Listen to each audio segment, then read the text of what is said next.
اللہ السمیع العلیم العظیم الحفیظ بوجہ الکریم وسلطانہ القدیم من الرجس الخبیث المخبث الشیطان اللعین الرجیم وقبیلہ ونفخہ ونفسہ وہمزہ بسم اللہ الرحمن الرحیم۔ تمام نبیوں کے سردار حضرت محمد صلی اللہ علیہ وآلہ وسلم اور تمام مذاہب کے سردار دین اسلام کے پیروکاروں، السلام علیکم طبتم، برکتیں اور رحمتیں آپ کے اوپر۔ صلاۃ و سلام حضور صلی اللہ علیہ وآلہ وسلم کی ذات پر، دنیا کے عظیم ماں باپ، حضور کے ماں باپ حضرت آمینہ حضرت عبداللہ۔ آج کی گفتگو جو ہے وہ 36ویں مرحلے میں داخل ہو گئی۔ تاج النساء، عورتوں کے سر کا تاج، حضرت رابعہ بنت اسماعیل العدویہ الکیسیہ بصری رحمۃ اللہ علیہ۔ بہت سے لوگوں نے ان کے بارے میں بیان کیا ہے۔ میرا من چاہا کہ امام حسن بصری رحمۃ اللہ علیہ کا تذکرہ ہوا ہے تو لوگوں نے میسج بھی یہی بھیجا کہ اب ذرا اگر رابعہ بصری کے بارے میں کچھ بتا دیں، تو میں نے سوچا کہ چلیے ان کے بارے میں ڈیٹیل سے جو ہے وہ گفتگو آپ کے ساتھ ہو جائے۔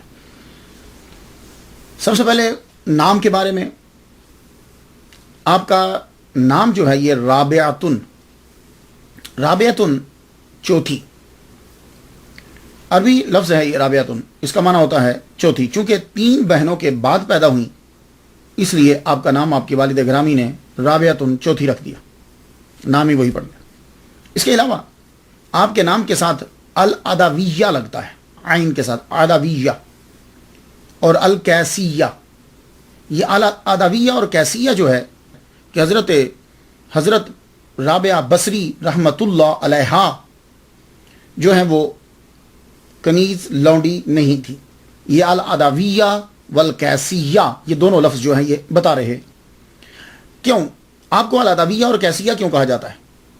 قیس بن عدی کی ایک شاخ العتیق سے آپ تعلق رکھتی تھی، اس لیے آپ کہا کرتی تھی، جب کوئی آدمی اعتراض کرتا تو فرماتی تھی کہ میں آزاد حرم ہوں، میں آزاد عورت ہوں، میں حر ہوں اور بنو عدی سے ہوں۔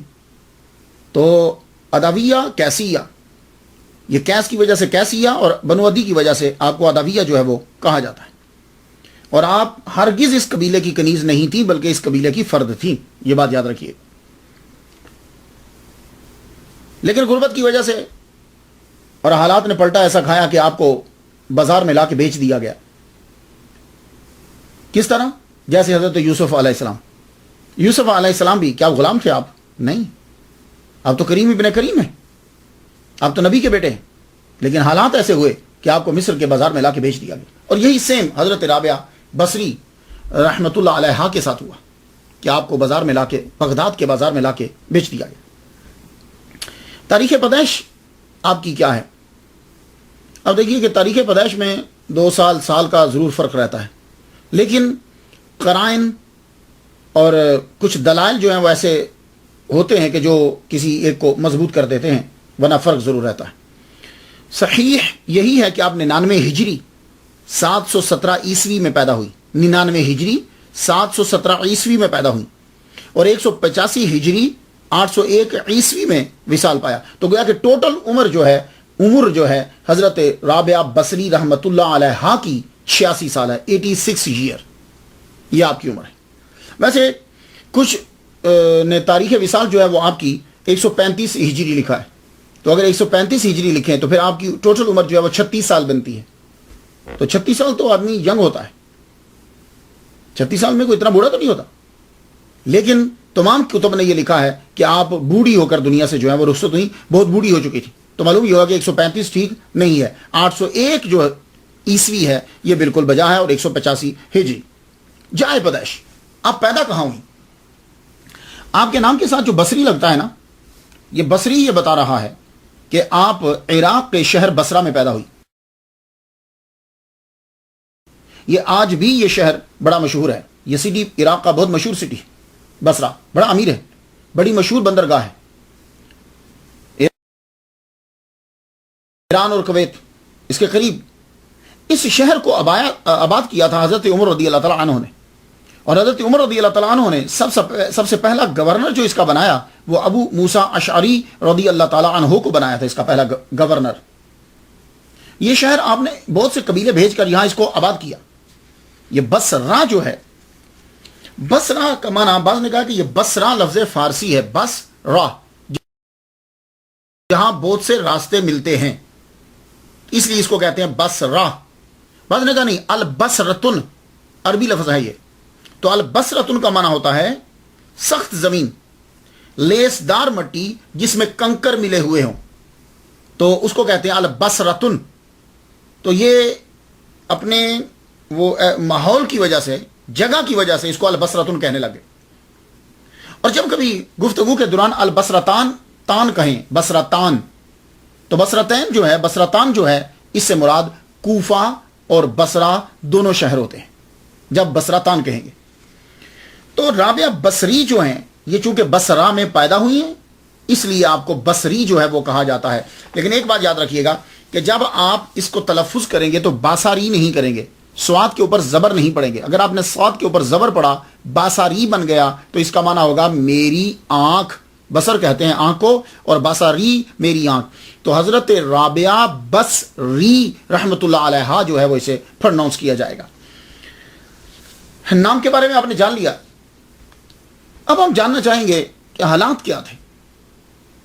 تو ایک بات آپ کو بتا دوں کہ شروع کے حالات جو ہیں وہ کم ہی ملتے ہیں، بہت کم ایسے لوگ ہیں کہ جن کے بچپن سے حالات جو ہیں وہ بڑی مضبوطی کے ساتھ ملتے چلے جائیں۔ جو آدمی بعد میں جا کر مشہور ہوئے ان کے ابتدائی حالات جو ہیں وہ دھندلے دھندلے سے ملتے ہیں۔ حضرت رابعہ بصری رحمت اللہ علیہا، آپ کے ساتھ بھی کچھ ایسا ہی مسئلہ ہے، لیکن تھوڑے سے واقعات ملتے ہیں۔ آپ کے والد گرامی، نام ان کا اسماعیل، بیچارے غریب ہیں، بنو عدی سے تعلق رکھتے ہیں۔ بصرہ کے قریب، بالکل شہر کے اندر نہیں، اس سے قریب صحرا میں ایک پرانی سی بستی ہے۔ اس بستی کو میں یوں ہے کہ سر چھپانے کے لیے جگہ مل جائے، دروازہ ہے تو دروازہ نہیں ہے، لیکن دروازہ نام کا ہے، چھت ہے بس، اور غربت نے ڈیرے جمائے ہوئے ہیں، کوئی چور آ جائے تو شرما کے چلا جائے، اتنی غربت۔ آپ کے ہاں پہلی بیٹی پیدا ہوئی، دوسری بیٹی پیدا ہوئی، تیسری بیٹی پیدا ہوئی، تو بیٹیاں پیدا ہو رہی ہیں، تو چوتھی بیٹی پیدا ہوئی تو آپ نے اس کا نام ہی رابعہ رکھ دیا۔ لیکن غربت کا یہ عالم ہے، غربت کا یہ عالم ہے کہ دیے میں جلانے کے لیے آئل نہیں ہے۔ آئل ہوگا، تیل ہوگا تو ڈالیں گے تو جلائیں گے، آئل نہیں ہے۔ ایون کہ اتنا آئل نہیں ہے زیتون کا کہ وہ لے کر بچی کے ناف کے اوپر جو ہے وہ مل دیا جائے۔ ماں رونے لگی، غربت، اور اوپر سے بچی، ماں بہت رو رہی، کہتی ہے اپنے خامد سے، اسماعیل سے کہتی ہیں، جاؤ کسی ہمسائے سے کچھ مانگی لاؤ۔ اور آپ کی خودداری، آپ پہلے تو ٹال مٹول گئے، لیکن اس کے اصرار کے باوجود آپ باہر گئے۔ باہر جا کر کیا کرتے ہیں، ہمسائے کے دروازے کے اوپر ہاتھ رکھ دیا، ہاتھ رکھ کے کافی دیر واپس چلے آئے۔ بیوی نے پوچھا، مانگا؟ کہنے لگے ہاں۔ انہوں نے دروازہ نہیں کھولا، فرماتی ہیں تم نے کھٹکھٹایا ہی نہیں ہوگا، وہ دروازہ کیسے کھول دیتے؟ آپ رونے لگے۔ یہ وقت بالکل سحری کا ہے، سحری کا وقت ہو چکا۔ روتے روتے رابعہ بصری کے والد گرامی جو ہیں گھٹنے کے اوپر سر رکھ کے وہیں سو گئے، بیوی کی چارپائی کے پاس وہیں سو گئے۔ چارپائی کیا تھی، وہ جہاں بیچاری لیٹی ہوئی تھی وہیں سو گئے۔ سوئے تو حضور صلی اللہ علیہ وآلہ وسلم کا دیدار ہو گیا، محمد مصطفیٰ صلی اللہ علیہ وسلم تشریف لے آئے۔ ان کا خواب میں آنا اور ہر کتاب کا تذکرہ کرنا، یہ اس بات پہ دال ہے کہ بڑے نیک آدمی تھے، پارسا تھے۔ حضور صلی اللہ علیہ وسلم خواب میں آئے، فرمانے لگے کیوں روتے ہو؟ کہا یا رسول اللہ 4 بیٹی ہیں۔ آپ نے فرمایا فکر کی ضرورت ہی نہیں، تم یوں کرو کہ وہ جو امیر بصرہ ہے نا، عیسیٰ زدن، اس کا نام تھا عیسیٰ زدن، تم اس کے پاس جاؤ اور اسے جا کے بولو کہ تم روزانہ 100 مرتبہ درود شریف پڑھتے ہو، اور شب جمعہ یعنی جب جمعرات کا دن گزر جاتا ہے اور صبح جمعہ ہوتی ہے، جیسے یہ ابھی میں تقریر کر رہا ہوں صبح جمعہ ہے، تو شب جمعہ کو تم 400 مرتبہ درود پڑھتے تھے، لیکن یہ جو شب جمعہ گزری ہے تمہارا 400 درود شریف وہ نہیں پہنچا۔ اور یہ ایک ایسا سیکرٹ تھا، ایسا راز تھا کہ جسے عیسیٰ زدن ہی جانتا تھا، وہ امیر آدمی تھا بصرہ کا۔ صبح ہوئی، نماز ادا کرنے کے بعد آپ روانہ ہوئے۔ روانہ جب ہوئے تو دربانوں نے اندر جانے نہ دیا، روک لیا۔ آپ نے بلند آواز سے کہا، مجھے حضور صلی اللہ علیہ وآلہ وسلم نے بھیجا ہے، تمہارے مالک کو کوئی پیغام پہنچانا ہے۔ حضور صلی اللہ علیہ وسلم کا نام جو ہے وہ عیسیٰ زدن کے کانوں میں پہنچا۔ کہنے لگا آنے دو، کون ہے؟ کہا جی یہ کوئی اسماعیل ہے۔ آپ نے کہا آنے دو، اوپر بلایا، اندر گئے، بیٹھے۔ تو اس کے پاس جا کے حضور کا سلام دیا اور کہا تم نے 400 دفعہ درود تمہارا اس بار کا مس ہو گیا ہے. اور یہ ایک ایسا سیکرٹ تھا کہ اور کوئی نہیں جانتا تھا, صرف عیسیٰ جانتا تھا. جب اس نے یہ سنا کہ یہ تو صرف میں جانتا ہوں کہ میں محمد مصطفیٰ صلی اللہ علیہ وآلہ وسلم کو یہ درود بھیجتا ہوں اور میں ہی جانتا ہوں کہ اس دفعہ میں نہیں پڑھ پایا. بس کیا تھا, یہ سننا تھا, شوق, محبت کہ میرا ذکر سرکار کی بارگاہ میں اور سرکار نے میرا ذکر کیا. خوشی سے پھولا نہ صبح, فوراً آرڈر کیا کہ دراہم و دینار لاؤ, ہزاروں کی تعداد میں بانٹ دیے. اور 400 دینار صرف اکیلے اسماعیل رحمت اللہ علیہ, رابعہ بصری رحمت اللہ علیہ کے والد گرامی کو دیے. 400 دینار,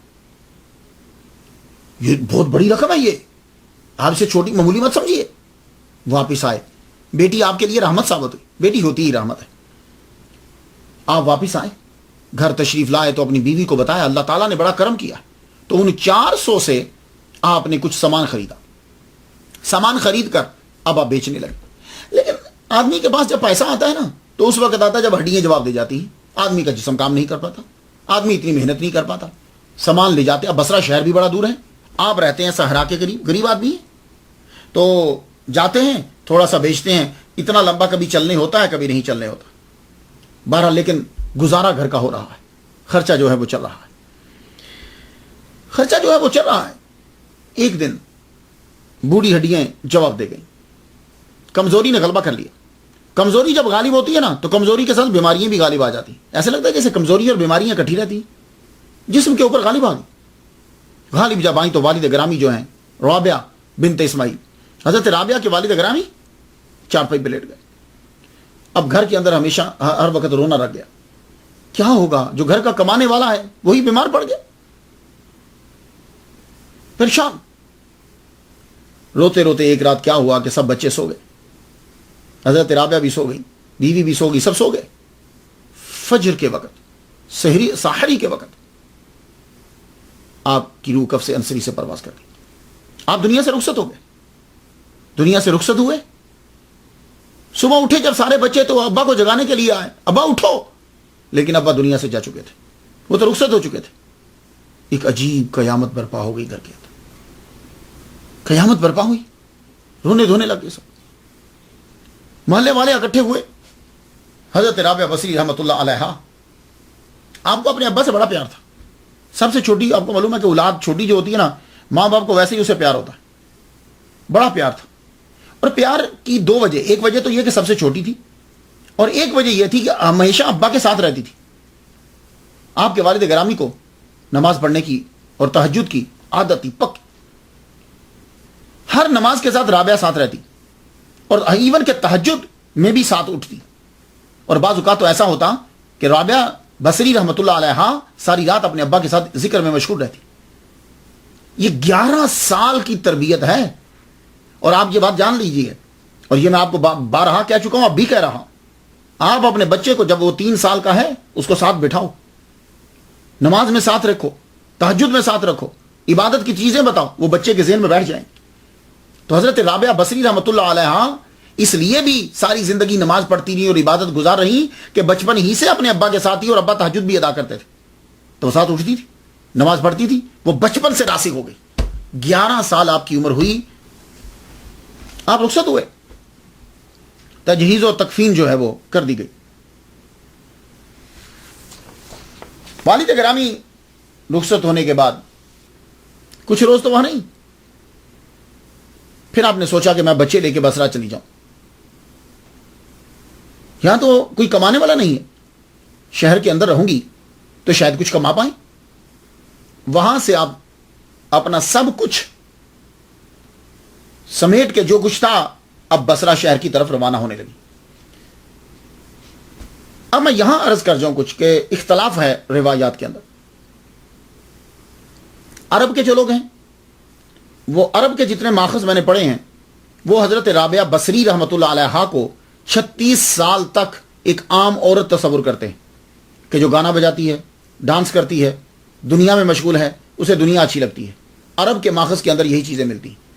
ایک ہے فارس کا ماخذ, یعنی جو فارسی ہیں وہ لوگ جب بیان کرتے ہیں, یا اولیاء کرام جو ہیں, وہ ان کے نزدیک جو ہے وہ یہ ہے کہ آپ کا اس کے ساتھ کوئی تعلق نہیں. آپ شروع ہی سے اللہ کی طرف آپ کی توجہ تھی, آپ نے اپنے والد گرامی سے سب کچھ چیز سیکھا, لیکن آپ پر ظلم کیا گیا کہ آپ کو جبرن جو ہے وہ بیچا جاتا رہا اور آپ پر ظلم جو ہے وہ ہوتے رہے. جب آپ کے والد گرامی کا انتقال ہو گیا تو اور پھر اس کے بعد اسی طرح روایات میں بھی اختلاف ہے. بعض نے کہا کہ آپ کی والدہ بھی فوت ہو گئی اور والد بھی فوت ہو گئے, آپ کی بہنیں کہیں اور چلی گئیں, آپ تنہا رہ گئی, اکیلی رہ گئی اور اسی گھر کے اندر عبادت کرتی رہتی تھی کہ آپ کو وہاں سے اغوا کر لیا گیا. ایک یہ ہے کہ آپ چاروں بہنوں کے ساتھ جو ہے وہ روانہ ہوئی, چاروں بہنوں کو جو ہے اکٹھا اغوا کر لیا گیا, یہ بھی ہے. اور ایک یہ ہے کہ پتہ نہیں بہنیں کہاں چلی گئیں اور یہ بیچاری تنہا رہ گئیں اور خود جو ہے وہ اکیلی بصرہ میں پہنچ گئی, بھاگ کے چلی گئی, کیونکہ انہیں لگتا تھا کہ میں بڑے اچھے مکان میں رہوں, اچھی جگہ میں رہوں, لیکن وہاں پیچھے سے پھر ہے کہ وہ باقی کہاں گئی.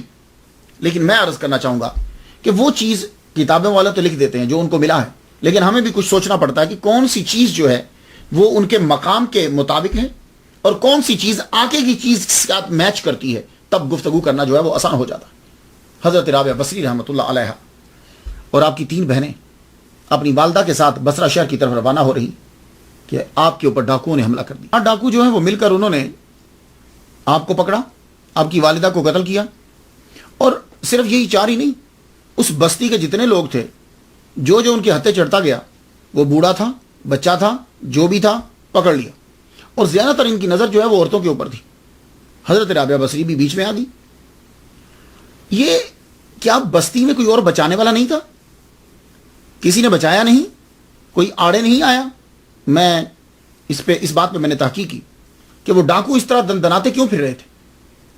وجہ یہ ہوئی کہ بصرہ میں قحط پڑ گیا, اور جب قحط پڑا, اتنا شدید قحط پڑ گیا کہ جانوروں کے آگے پڑی ہوئی چیزیں جو ہیں وہ لوگ اٹھا کے کھانے لگے. جانوروں کے آگے پڑی ہوئی چیزیں, اب اس سے اندازہ لگا لیجیے. تو جب اتنی بھوک معاشرے میں طاری ہو گئی تو اب کسی کی کیا فکر پڑی.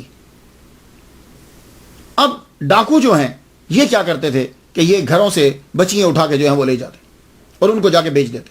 تو یہ ماحول تھا جس ماحول کے اندر وہ پوری بستی جہاں آپ رہتی تھی صحرا کے قریب, وہ پوری بستی میں عورتیں بچے جو بھی ہاتھ لگے یہ ڈاکو اٹھا کے لے گئے.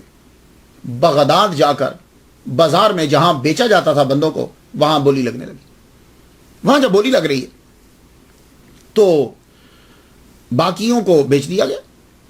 آپ کی جو ذرا صورت تھی اللہ تعالیٰ نے خوبصورت بنایا آپ کو, اس نے رکھ لیا کہ میں کسی بڑھیا دن میں جب زیادہ لوگ ہوں گے تو میں زیادہ بولی میں ان کو بیچوں گا. ان کو قید خانے میں کوٹری میں بند کر دیا گیا.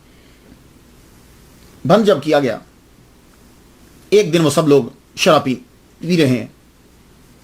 آپ جو ہیں وہ تہ خانے میں ہیں, جو کوٹری بنائی جہاں آگے قید رکھتے تھے, وہاں ان کو بند کر دیا گیا اور باہر تالا لگا دیا. وہ جب بھی آ کر انہیں دیکھیں تو یہ نماز پڑھ رہی.